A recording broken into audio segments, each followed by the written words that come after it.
Hi, everybody. I hope you guys are well. I am excited that I can still do read alouds with you. I am going to be doing these read alouds recorded from my dining room. I have some picture books to share with you first, and then we will get back to our chapter book read aloud because of Winn-Dixie. Okay, so the first book that I have to read to you guys today is called Not Quite Narwhal. And this book is by Jessie, Sima. Okay. Not Quite Narwhal.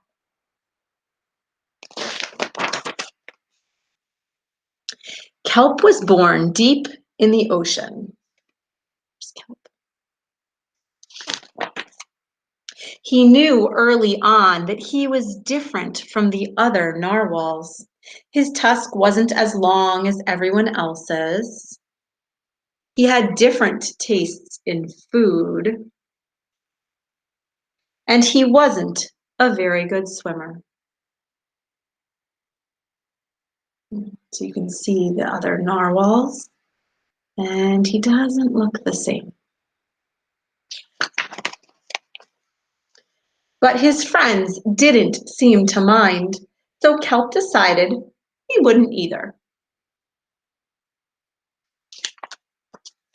That is, until he was swept away by a strong current. I wish I were a better swimmer. Kelp found himself at the surface, closer to land than he'd ever been before. High up on a cliff, he spotted a mysterious, sparkling creature. It looked so familiar. It looked like kelp. Kelp swam toward land as fast as he could, which wasn't very fast at all, hoping that he could catch up with the creature that looked just like him. When he finally reached the shore, Kelp felt a little bit anxious. He had never left the ocean before. He was nervous about walking for the first time, but the land creatures made it look so easy.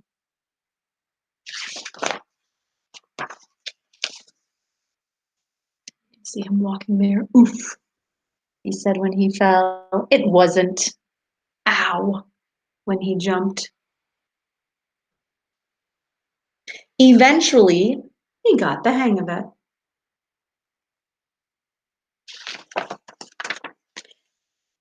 Everything on land was strange and beautiful, but also kind of scary. Kelp began to think he might never find the creature that looked just like him. But as he stumbled out of the forest,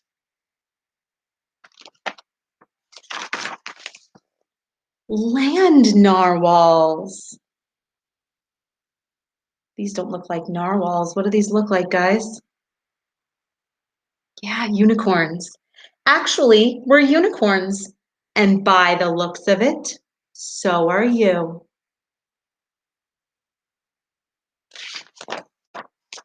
Kelp had never heard of unicorns before.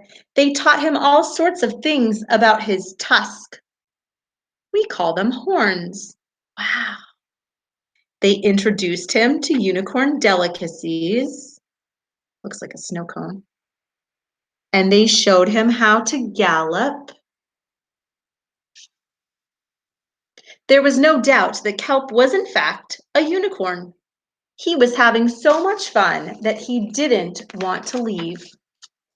But then he remembered all of his friends under the sea. Kelp missed them terribly, so he said goodbye to the unicorns and returned to the ocean. And they say, come back soon. Kelp swam toward home as fast as he could, which wasn't very fast at all, hoping that the narwhals would still like him now that he was a unicorn. When he finally arrived, Kelp had butterflies in his stomach. It says, welcome home. Kelp. Kelp took a deep breath and told his friends the news. It turns out I'm not a narwhal. Of course you aren't. I'm a unicorn. We all knew that. They took it quite well.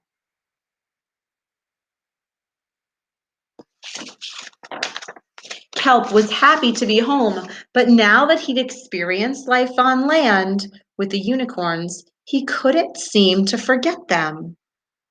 Did he want to be a land narwhal with the unicorns? Or a sea unicorn with the narwhals? Kelp couldn't decide. But then he realized that maybe,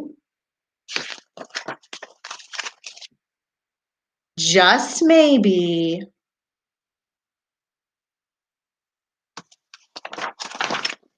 he didn't have to choose. So you can see in this picture the guys that the narwhals are coming towards the land, and the unicorns have come toward the ocean so they can see each other.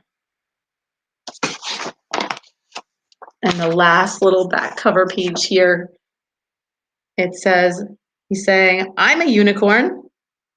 And Kelp saying, what kind of animal is that? It's a rhinoceros, right? It's pretty funny. All right, guys, thanks for listening. Here's the back cover too. I'll see you next time for our next read aloud. See you soon.